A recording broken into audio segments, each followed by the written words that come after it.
ओम श्री गणेशाय नमः। श्री शिव महापुराण रुद्र संहिता युद्धखंड 10वां अध्याय। इस अध्याय में हम जानेंगे भगवान शिव का त्रिपुर पर संधान करना, गणेश जी का विघ्न उपस्थित करना, आकाशवाणी द्वारा बोधित होने पर शिव द्वारा विघ्ननाशक गणेश का पूजन, अभिजीत मुहूर्त में तीनों पुरों का एकत्र होना और शिव द्वारा वाण अग्नि से संपूर्ण त्रिपुर को भस्म करना, मय दानव का बचा रहना। सनत कुमार बोले, हे व्यास जी, इसके बाद महादेव शंभु संपूर्ण सामग्रियों से युक्त हो उस रथ पर बैठकर दैत्यों के संपूर्ण त्रिपुर को दग्ध करने के लिए उद्यत हुए। उस रथ के शीर्ष स्थान पर स्थित हो वे धनुष को चढ़ाकर उस पर उत्तम बाण संधान कर अत्यंत अद्भुत प्रत्यालीड़ आसन में स्थित होकर दृढ़ मुष्टि में धनुष को पकड़कर अपनी दृष्टि में दृष्टि डालकर निश्चल हो 100,000 वर्ष पर्यंत वहाँ स्थित रहे। उस समय वे गणेश जी उन शिव जी के अंगूठे पर स्थित हो निरंतर उन्हें पीड़ित करने लगे, जिससे उनके लक्ष्य में त्रिपुर दिखाई ना पड़े। तब मुंजकेश, विरूपाक्ष तथा धनुष-बाणधारी शंकर ने यह अत्यंत मनोहर आकाशवाणी सुनी। हे जगदीश, हे ईश, हे भगवान, जब तक आप इन गणेश जी का पूजन नहीं करेंगे तब तक आप त्रिपुर का नाश नहीं कर सकेंगे। तदंतर यह वचन सुनकर अंधक का वध करने वाले सदाशिव ने भद्रकाली को बुलाकर गणेश जी की पूजा की। पूजा से उन गणेश के प्रसन्न हो जाने पर भगवान शिव ने आकाश में स्वयं अपने आगे उन महात्मा दैत्य तारक पुत्रों के तीनों पुरों को देखा, जो यथा योग्य एक दूसरे से युक्त थे। इस विषय में कोई ऐसा कहते हैं कि पर ब्रह्म देवेश परमेश्वर तो सबके पूजनीय हैं, फिर उनके कार्य की सिद्धि दूसरों की प्रसन्नता से हो, यह तो उनके लिए उचित नहीं प्रतीत होता। वे पर ब्रह्म स्वतंत्र, सगुण, निर्गुण, परमात्मा तथा माया से रहित एवं सभी से अलक्ष्य हैं। वे परम प्रभु पंचदेवात्मक तथा पंचदेवों के उपास्य हैं। उनका कोई भी उपास्य नहीं है, वे ही सबके उपास्य हैं। अथवा हे मुनि, सबको वर देने वाले उन देवादिदेव महेश्वर की लीला से सभी चरित संभव हैं। जब महादेव जी गणेश का पूजन कर स्थित हो गए, उसी समय वे तीनों पुर शीघ्र ही एक में मिल गए। हे मुनि, इस प्रकार त्रिपुर के एक साथ मिल जाने पर देवताओं तथा महात्माओं को बड़ी प्रसन्नता हुई। तत्पश्चात समस्त देवगण, महर्षि एवं सिद्धगण महादेव जी की स्तुति करते हुए उनकी जय जयकार करने लगे। इसके बाद जगतपति ब्रह्मा तथा विष्णु ने कहा, हे महेश्वर, अब इन दैत्य तारक पुत्रों के वध कार्य का समय उपस्थित हो गया है। हे विभो, आप देव कार्य संपन्न कीजिए, क्योंकि इनके तीनों पुर एक स्थान में आ गए हैं। हे देवेश, जब तक ये पुर एक दूसरे से अलग नहीं होते तब तक आप बाण छोड़िए और त्रिपुर को भस्म कर दीजिए।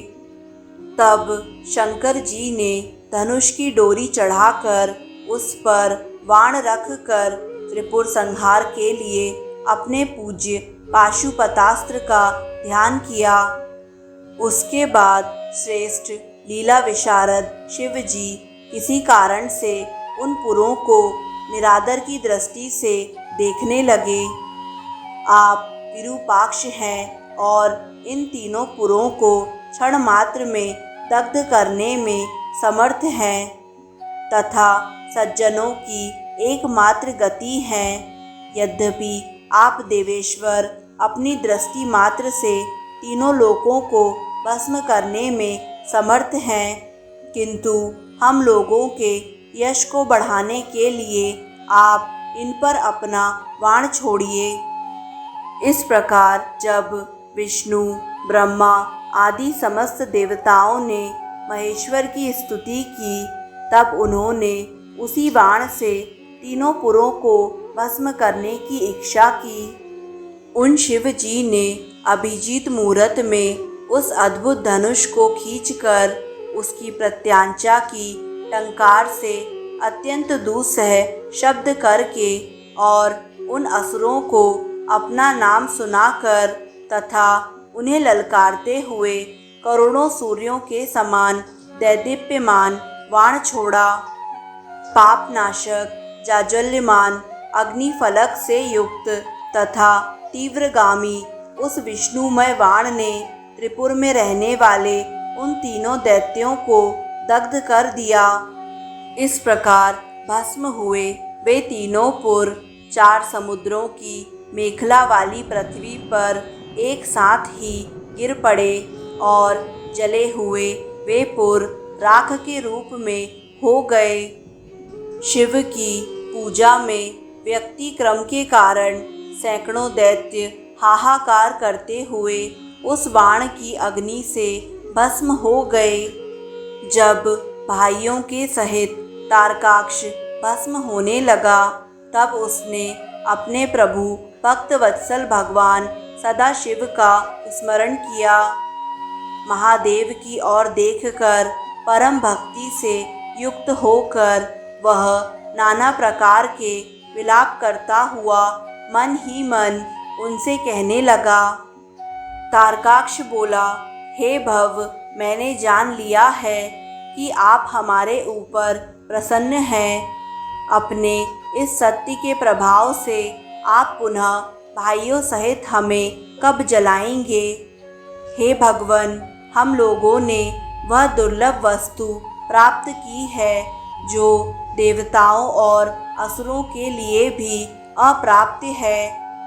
हमारी बुद्धि जन्म जन्मांतर में आपकी भक्ति से भावित रहे। हे मुने, ऐसा कहते हुए उन दैत्यों को शिव जी की आज्ञा से अग्नि ने अद्भुत रीति से जलाकर राख कर दिया।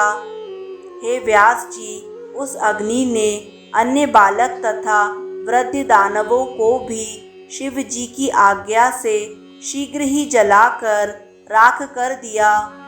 जिस प्रकार कल्पांतर में जगत भस्म हो जाता है, उसी प्रकार उस अग्नि ने वहाँ जो भी स्त्री, पुरुष, वाहन आदि थे, उन सभी को जला दिया। बहुत सी श्रेष्ठ स्त्रियां गले में भुजाएं डालने वाले अपने पतियों को छोड़कर भस्म हो गईं। सोई हुई प्रमत्त और रति शांत स्त्रियां भी भस्म हो गईं। कोई आधी जलकर चेतना में आकर बारंबार मोह से मूर्छित हो जाती थी। कोई अति सूक्ष्म भी ऐसी वस्तु शेष ना बची जो त्रिपुर की अग्नि से भस्म ना हुई हो। केवल एक अविनाशी विश्वकर्मा मय दानव को छोड़कर स्थावर तथा जंगम कोई भी बिना जले ना बचा। वह देवताओं का विरोधी नहीं था। विपत्ति काल में भी महेश का शरणागत भक्त था और शिव जी के तेज से रक्षित था। चाहे दैत्य हो, चाहे अन्य प्राणी हो, भावाभाव की अवस्था में तथा कृत अकृत काल में महेश्वर के शरणागत होने पर उनका नाशकारक पतन नहीं होता है। इसलिए सत्पुरुषों को ध्यानपूर्वक इस प्रकार का यत्न करना चाहिए जिससे भक्ति बढ़े, निंदा से लोक का क्षय होता है, अतः उस कर्म को कभी नहीं करना चाहिए। पुरुष को कभी ऐसा कार्य नहीं करना चाहिए जिससे उन त्रिपुरों जैसा संयोग उपस्थित हो। क्या ही उत्तम बात होती कि प्रारब्ध से सभी का मन शिव जी में लगता। उस समय भी जो दैत्य बांधवों सहित शिव पूजन में तत्पर थे, वे सब शिव पूजा के प्रभाव से गणों के अधिपति हो गए। इस प्रकार श्री शिव महापुराण के अंतर्गत द्वितीय रुद्र संहिता के पंचम युद्ध खंड में त्रिपुरदाह वर्णन नामक 10वां अध्याय पूर्ण हुआ। दोस्तों, आगे आने वाले सभी अध्यायों को निरंतर सुनने के लिए यूट्यूब चैनल आध्यात्मिक कथाएं को लाइक करें, सब्सक्राइब करें और बेल आइकन पर प्रेस करें। धन्यवाद।